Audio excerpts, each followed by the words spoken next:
সকাল হয়ে গেছে, এখন যাচ্ছি। খাওয়া দাওয়া হচ্ছে। দিদি ফোন করে ডেকেছিলেন যে চলে আসতে, তাড়াতাড়ি খাওয়া দাওয়া আছে। তো এখনই ঘুম থেকে উঠে চান টান করে চলে এসেছি। আবার ঠান্ডা জোরে লেগে গেছে, তো চলুন যাই।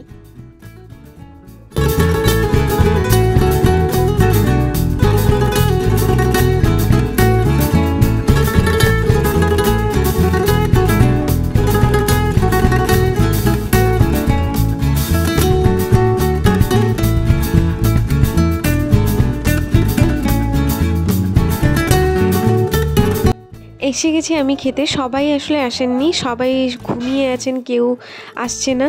তো আমি চলে এসেছি, আরও অনেকজন বসেছিলেন এখানে খেতে। আমি ভাবলাম আমারটা আমি নিজে বেড়ে নিই। তো এখানে আমি চলে এসেছি আমারটা আমি নিজে বেড়ে নিতে। সকালে টিফিনে হয়েছিল উপমা আর তরকারি, আর যার ইচ্ছে মুড়ি খেতে পারে।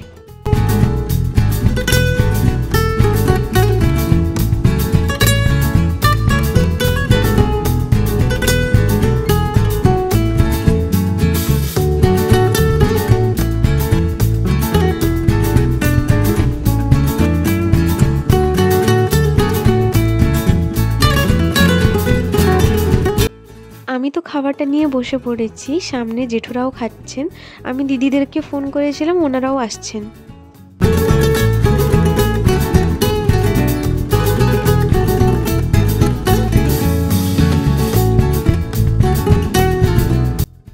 আমি খেতে খেতে চলে এসেছেন জেঠিমাও এখানে খেতে।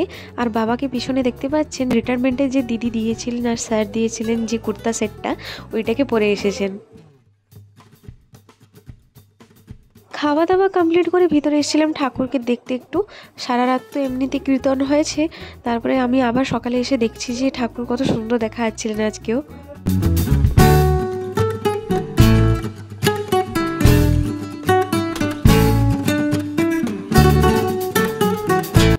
খাওয়া দাওয়া শেষ করে একটু বাড়িতে এসেছিলাম মায়ের জন্য একটু খাবারটা নিই, কারণ মা একটু লেট হচ্ছে, চান টান করে যেতে যেতে অনেকটাই লেট হয়ে যাবে, তাই আমি এসেছিলাম এখানে খেতে দিতে। আর ইনি হচ্ছেন আমার বড় জেঠুর ছোটো মেয়ের হাজব্যান্ড, আমার আরেকজন দাদাবাবু। ইনি মিহিকে নিয়ে একদম বসে আছেন, বলছেন যে আপনি যান চান করতে আমার মাকে, আমি ধরে বসে আছি। তো এখানে মায়ের জন্য খাবারটা এনে রেখেছি, মা পরে এসে খাবেন। আমার একজন দাদাবাবু এসেছিলেন, মিহিকে আবার নিয়ে গেছেন এখান থেকে। আমার মা চান করতে পারছেন না, তাই সবাই এখানে খেতে বসেছে, দিদি দাদা সবাই।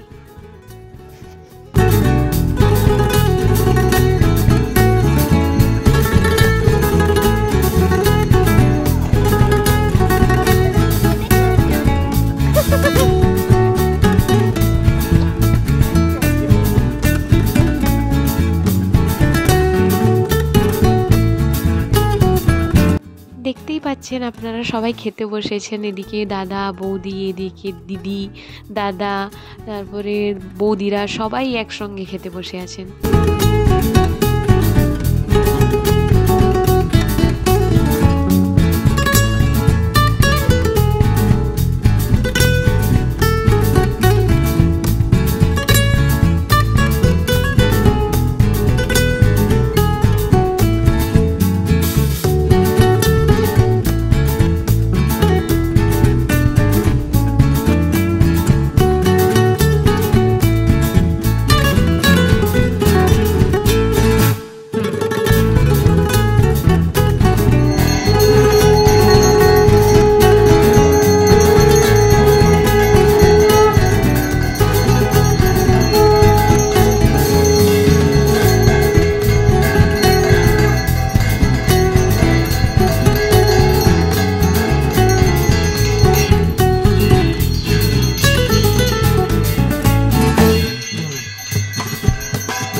তাই জন্য এখন ও চা করছে, দেখি ও কতটা ভালো করতে পারে। আজকে যদি ভালো না হয় আজকেই বিয়ে দিয়ে দেওয়া হবে। এ রহা नहीं जाता, तड़प ही ऐसी है ना। এখন সকাল সকালে ব্রাহ্মণ আর কীর্তন পার্টির লোকরা সবাই টিফিন করছেন, আর এদিকে ভিতরে আমরা চা বানাচ্ছিলাম সবার জন্য।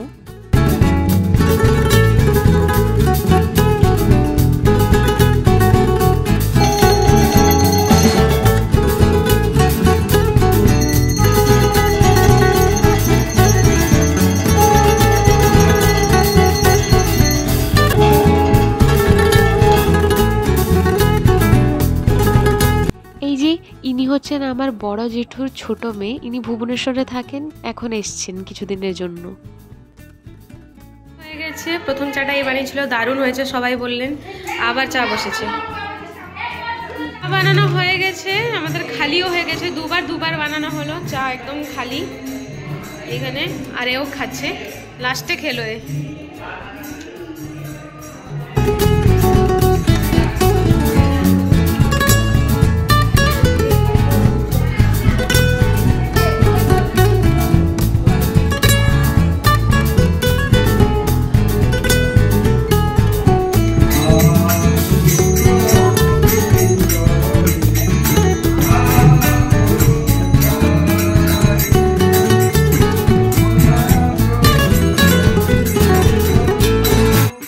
করে নিয়েছি, ওখানে চা বানানো ছিল, চা বানানো কমপ্লিট। এখন পুজোও দেখে এসেছি, তারপরে আবার আসছি আমি একটু রেডি হতে, চান টান করে ভালো করে রেডি হয়ে যাব, কারণ আর একটু পরে মহোৎসব শুরু হবে। তো যাই একটু রেডি হয়ে আসি ভালো করে।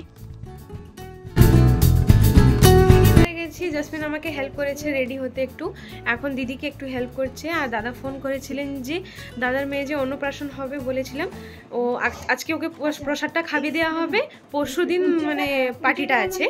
তো চলুন, দাদা ডেকেছেন তো তাড়াতাড়ি যাই।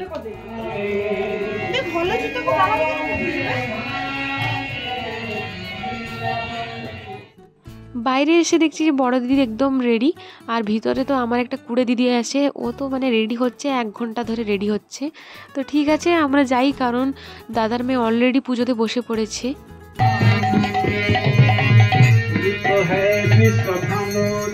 আমি গেটের কাছে ঢুকেছি, দিদি বললেন তাড়াতাড়ি আসতে, কারণ খাওয়ানো শুরু হয়ে গেছে বাচ্চাকে। তো আমি ভিডিও করব, তাই সবাই আমাকে তাড়াতাড়ি ডাকছিলেন।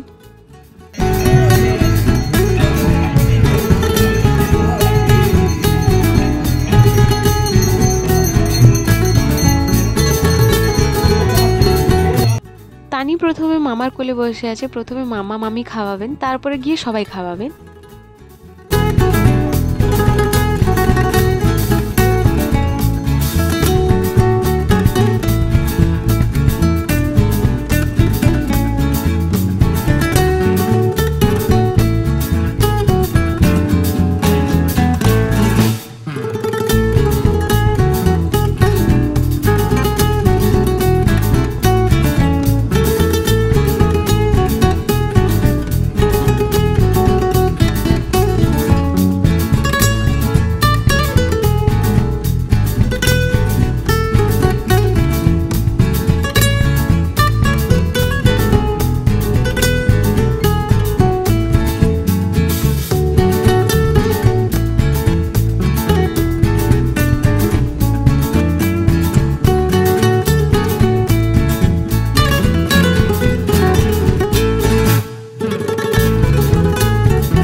সকলের আনন্দ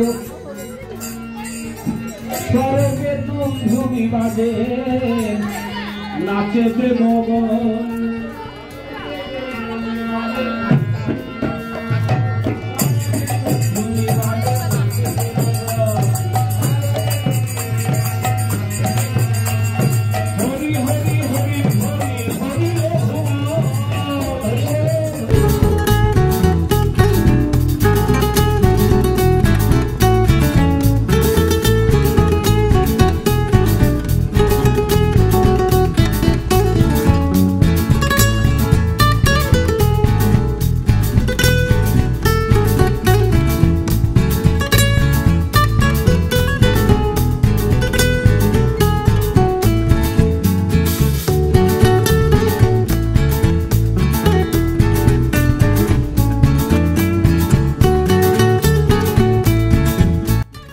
বেবির তো অন্নপ্রাশনটা হয়ে গেছে, তারপরে এখানে আমরা এসে ভিতরে ফটোশ্যুট করছিলাম সবাই মিলে।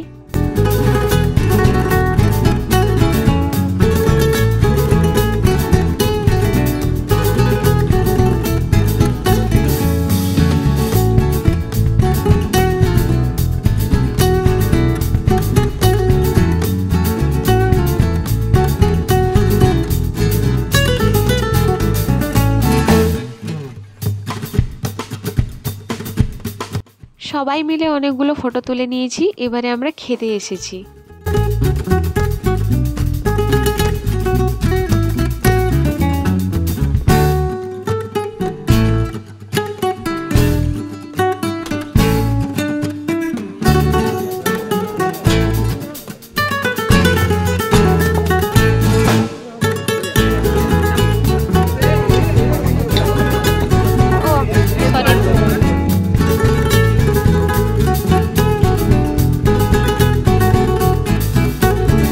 খাবারটা আমি নিয়ে চলে এসেছি। আজকের মেনুতে ছিল ফ্রাইড রাইস, ভাত, ডাল আর শুক্তো ছিল, বাঁধাকপির তরকারি ছিল, আর পনির আর মটর দিয়ে একটা তরকারি ছিল, আর তোমার একটা মিক্স তরকারি যেটা ফুলকপি দিয়েছিল, আর পাঁপড়, চাটনি, মিষ্টি, পায়েস ছিল, বাস এইগুলোই ছিল। খাওয়া দাওয়া শেষ করে আবার জেঠিমার বাড়িতে চলে এসেছি আমরা।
দেখো নিউ ড্রেস পরে এসেছে, দেখতে কিউট লাগছে একদম। তাকে ধরে রেখেছি আমি এখানে, ধরে ফুলকেও ছিঁড়ছে, প্রচুর জোরে স্মাইল করছে ও।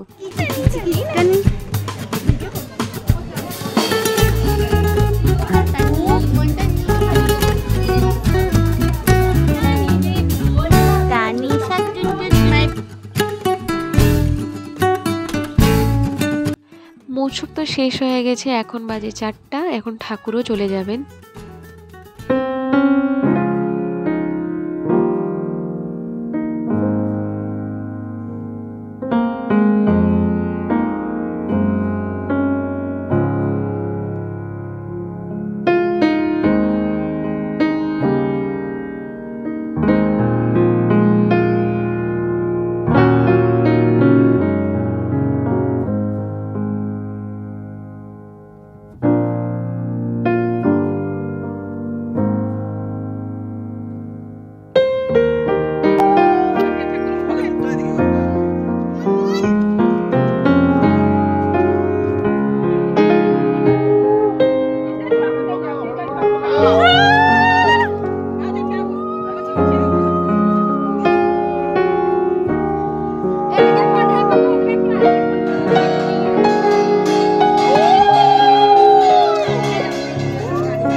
ঠাকুর তো চলে গেলেন, তারপর এখানে সবাই বসে একটু কথা বলছিলেন। প্রচুর জোরে টায়ার্ড হয়ে গেছি আমরা। আমি ভাবছি যে একটু বাড়ি গিয়ে একটু ফ্রেশ হয়ে ঘুমাবো, তারপরে না হলে যা কিছু হবে আপনাদেরকে দেখাবো আবার। যা কিছু দেখাবো কি, এখানে তো আমি দেখাতেই পারছি না যে আমি এসেই মানে একদম ঘুমিয়ে পড়েছিলাম। তারপরে অনেকগুলো খাবার বেঁচে গিয়েছিল, তাই আমাদেরকে দিয়ে গেছেন। তো রাত্রে কিছু করা হয়নি, অনেকগুলো খাবার যেহেতু আছে তাই আমরা এইটাই রাত্রে ডিনার করে নিলাম।